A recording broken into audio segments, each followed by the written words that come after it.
Good morning, કેમ છો બધા? અને અત્યારે વાગી ગયા છે 9. આપણે આવી ગયા બગીચામાં અને વાવું છે અત્યારમાં વાઢ્યું ખડ. આપણે અત્યારે વાગી ગયા છે 11 અને આપણે માંડવી પાણી ચાલુ છે. અને આ તડકો નીકળો થોડોક આદર છે, થોડો લગભગ આજ વરસાદ આવશે નહીં.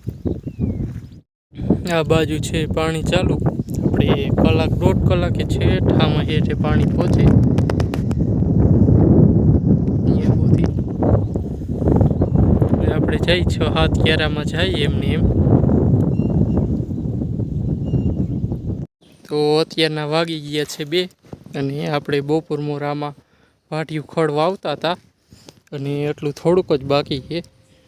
અમે ભગતને બધા વાવતા હતા ખડ અને અત્યારે વવાઈ ગયું હવે.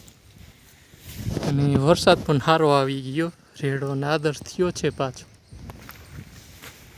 આપણે બેગદી બગીચામાં જો રીંગણી ને મરચીના રોપા વાવી ગયા હતા. રોપા હતા આપણા આગળ અને અહીંયા વાવી દીધા છે આપણે. આમ લાંબી 2-3 હારું કરી નાખી. આપણે બગીચામાં વાઢ્યું ખડ વાવી નાખ્યું છે અને એટલું વાવ્યું. આપણે હજી આગળ વાવવું છે પણ અત્યારે વરસાદ આવી ગયો ને એટલે ટ્રેક્ટર હાલશે નહીં આગળ, કારો થઈ ગયો બહુ. એટલે હવે થોડીક વરાપ દઈએ પછી 1-2 દિવસમાં વાવી જશે. અત્યારે લાઇટ વહી ગઈ અને રેડો હમણાં સારું આવી ગયું. આ બાજુ બધી આદર થયો છે અને આપણે ઓલી બાજુ ધોરિયાનું કામ ચાલુ છે. આ ધોરિયો આપણે છે ટોલા સેટા સુધી પહોંચાડવાનું છે, એટલા માટે અહીંયાથી બાકી છે થોડુંક. આપણે 20 નંબર ને 32 નંબર માંડવીમાં એકવાર નેદી નાખ્યું, ઘૂમરો મારી લીધું, મોટું ખડ હતું એ ઉપાડી લીધું. અને અત્યારે 128 નંબર માંડવીમાં નેદે છે માણસો. અહીંયાથી અડધું નેદી નાખ્યું અહીંયા સુધી અને ઓલી બાજુ બાકી છે. લગભગ કાલે તો નેદાઈ જશે આમાં.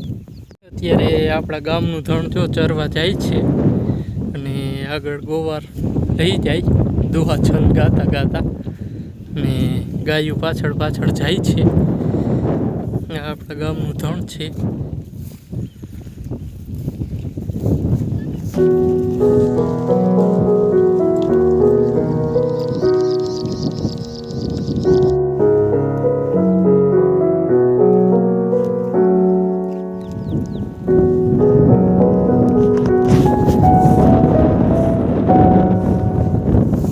બગીચામાં 3-4 નારિયેળી છે અને એમાં જો તમે જો કેવા નારિયેળ આવ્યા.